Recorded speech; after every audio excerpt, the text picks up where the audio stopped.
What if I was about to tell you with 100% certainty that silver's price is going to explode on a certain date? Well, you probably should walk away and turn off this video.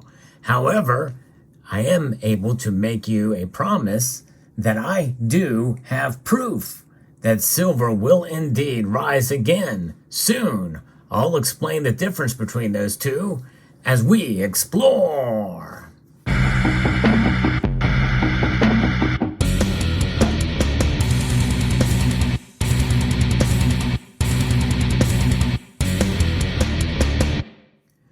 With one, you are making a 100% promise that silver is going to skyrocket, going to go up crazy like 3 digits or even 2 digits, like $50 or more at a certain date. The other one is making a promise to provide proof that it will go up. There's a difference between those two. Providing proof that something that this price of silver is going to rise is based off of what do we have? We have history as our guide. We have how it has performed in the past, and we can make predictions on the future. That's a lot of what technical analysis is about, although I'm not going to be talking about technical analysis on this platform here, but I am going to explain to you how this can occur. This is a piece from Michael Maharrey that talks a little bit about the history of silver's price and why it is inexcusably low. It really is. But when you think about it over the course of time, I wouldn't necessarily say that as inexcusably low. There's a reason for everything. And we can't just blame it on manipulation or suppression, more specifically. I think there's a lot more to it than that. We have the natural market forces that are much more powerful in my view. Silver is significantly undervalued, and I do believe that. But there's a lot of factors that come into play here. And analysts are bullish. Analysts are bullish on silver in the medium term, with projections of prices climbing to $50 and $100 an ounce over the next 2 to 5 years. But a lot of that is done essentially to kind of, draw attention to themselves. And when they get it wrong, typically it's forgotten about by that time. They've already gotten the exposure that they wanted to get by making such a crazy prediction. And those predictions are long lost and forgotten about. Well, that's one thing you won't see me do on this channel. I will not make a prediction of $50 to $100 an ounce just to get views. I may talk about others who do it and essentially try to bring balance to that, because it's never happened yet. These crazy predictions never come true. And the question is when we will finally start to see this correction he's talking about, and he's talking about this moving up to $50 and $100 an ounce based on what some other prognosticators have said. Now, silver has languished in 2023, and gold is up over 4% this year, but silver has declined by 5%. And there is this growing spread between silver and gold, and that is the gold to silver ratio, which means that the number of ounces of silver to buy an ounce of gold right now it's sitting at about 84 to 1. And to put the current ratio into perspective, the average in the modern era has been between 40 to 1 and 50 to 1. Although I think when you take into account since where it was up over 120 to 1 in 2020, during the pandemic, the height of the pandemic, that skewed the averages a bit, but I think it's probably a little bit higher than that. Historically, the ratio has always returned to the mean, and when it does it with a vengeance. The ratio fell to 30 to 1 in 2011 and below 20 to 1 in 1979. So when the spread gets this wide, silver doesn't just outperform gold, it goes on a massive run in a short period of time. In fact, since January of 2000, it has happened 4 times, and there's your proof. We see this thing where silver just kind of goes up and up and up, and it performs much more dramatically than it does, compared to gold during that time. And there are several reasons for that. In fact, we saw, at around 1990, we saw a 10% in 4-month increase and a 44% in 30 months. And then in around December of, or kind of in between, in about 2003, middle of 2003, we saw a 75% increase in 10 months. And then after this is all times after the gold to silver ratio had breached over 80 to 1. And then in around 2008 to 2009, it went up 81% in a year and 375% in 30 months. Massive increase there, or decrease in the gold to silver ratio. And then remember when silver did get to about $32 an ounce in 2016? That was a 36% move in 4 months. And then, of course, we have the pandemic, when we see it go up 91% in 5 months. And the way the chart is looking now, we are should be headed in that direction again. Will it happen? For sure, I can't tell you with 100% certainty. Why? Because the market dynamics are as such that are mainly driven by psychology.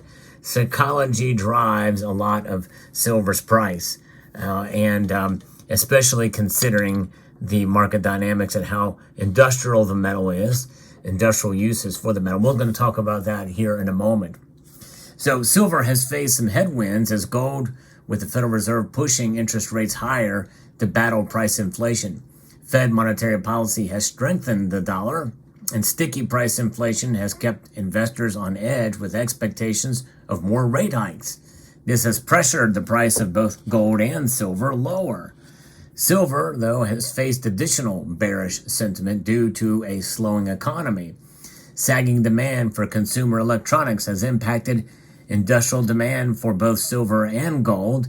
BMO Capital Market Commodities analyst Colin Hamilton noted that while the global economy has held up better than expected in the face of monetary tightening, this is almost solely down to resiliency in the services economy, while the manufacturing side is clearly feeling the strain. And where does most manufacturing take place? Sadly, it's overseas, in China. And we've seen China's economy start to kind of move downward, and we've talked about that on this channel, and it's had a major impact in silver demand. But and that is where it is, and what we're seeing it happen. The resiliency of the economy, services sector. In fact, they're still needing more employees to fill that sector. There's where a lot of your jobs are being created. The relatively low quality jobs for people having to go back to work because of inflation. This disproportionately impacts silver because industrial demand makes up over 50% of total silver demand. What is it for gold? It's about 7%.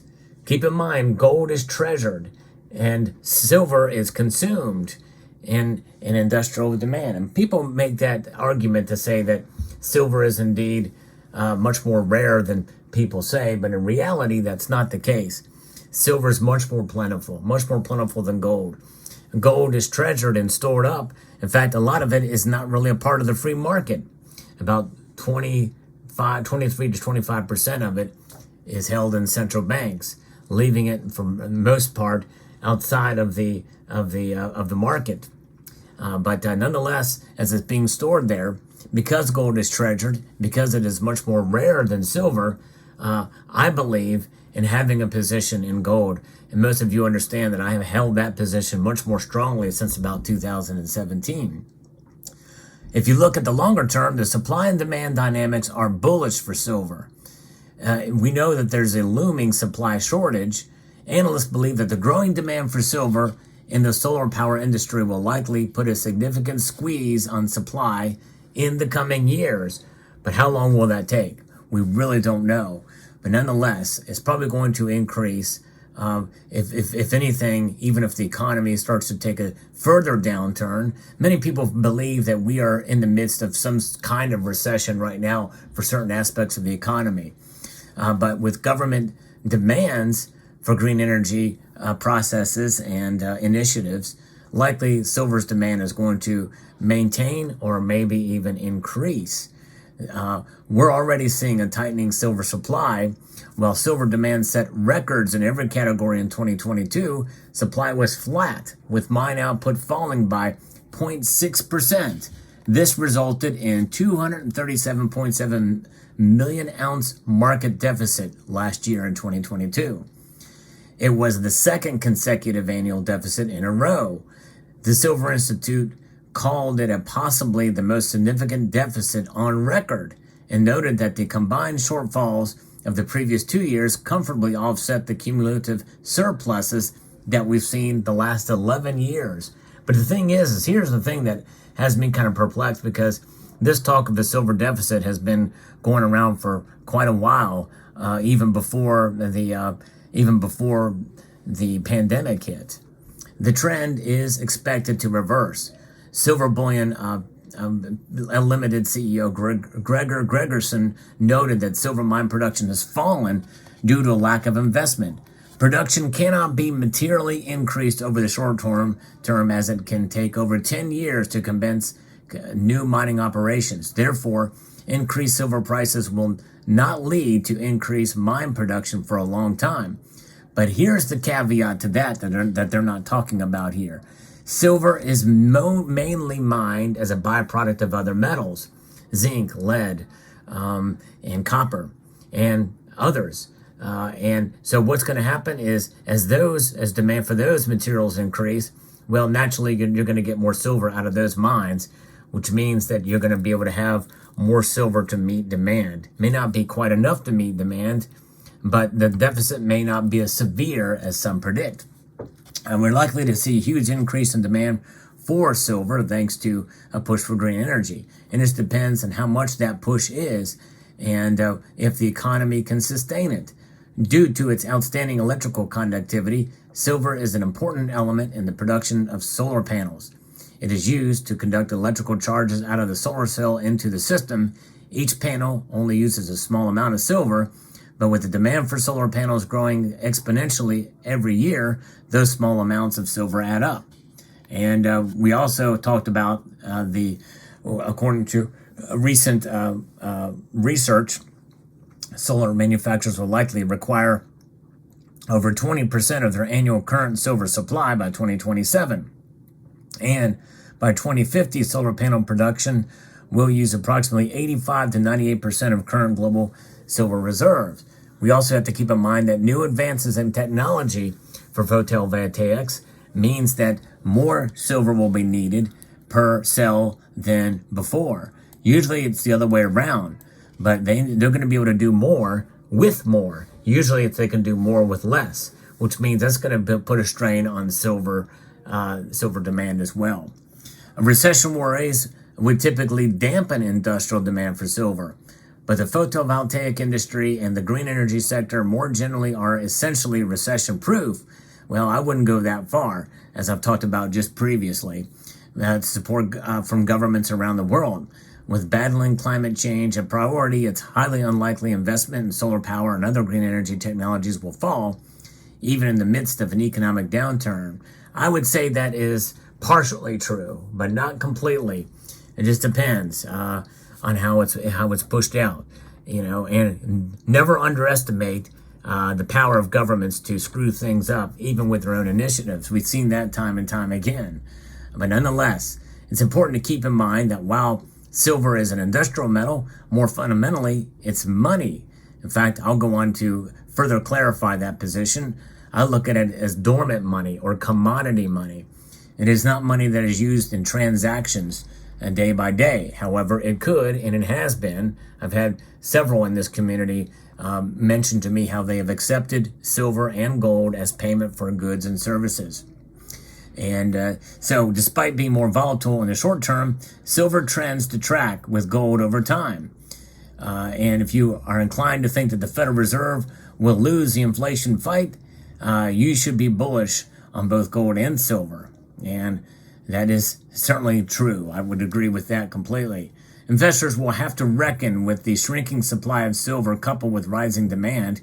And by the way, the Federal Reserve is still printing a lot of money. They scaled back a little bit with quantitative tightening, but there's a lot of dollars floating around. There's a lot of these things floating around in the economy, and not only domestically but abroad. And that's the problem. If all those dollars start rushing back, well, we're going to see massive stagflation and increased inflation, big time, hyperinflation, in fact. But that's likely not going to happen anytime soon. So given the supply and demand dynamics, the skewed silver to gold ratio, and the likelihood that the Fed will not beat price inflation, $22 silver looks like a great buying opportunity. And I would agree with that as well. But keep in mind, we could see it fall a little bit more. But what this article doesn't really get into here, which I think they should, is the overall reason why it's going to rise soon is because we're seeing higher lows in due course. If you look at a price of silver since the year 2000, the lowest it's gotten, adjusted for inflation, was $13.73 during the recession, during the last big recession in 2007 and 2008. The next lowest, adjusted for inflation, by today's dollars, was in March of 2020, $16.76. So keep that in mind. In other words, when silver went below $12 an ounce in March of 2020, that adjusted for inflation is sitting around $16.76. That puts it into perspective, and that means that we're seeing higher lows from here on out. That was an anomaly. That was a massive anomaly there. So keep that in perspective. And we've not seen it get anywhere near that low even this time. And then the last one since then was in August of 2022, where it was at 1849. So I believe that we're pretty well protected. We've got a pretty solid support level of at least $20. How long will we stay in this area? It will fall again, little dips here and there, but I think there's more argument to see it rise, to see higher lows from here on out, based off of what was said in this piece that I just talked about, and also just the basics of how inflation and how silver has been resilient, even amidst the volatility of the price swings from month to month and week to week. Overall, if you hold on to your silver, you're going to see that and realize that. So I hope you found this video informative and insightful. I'd like to extend a multitude of gratitude to you all for watching, and encourage you to please rate, share, comment, and subscribe.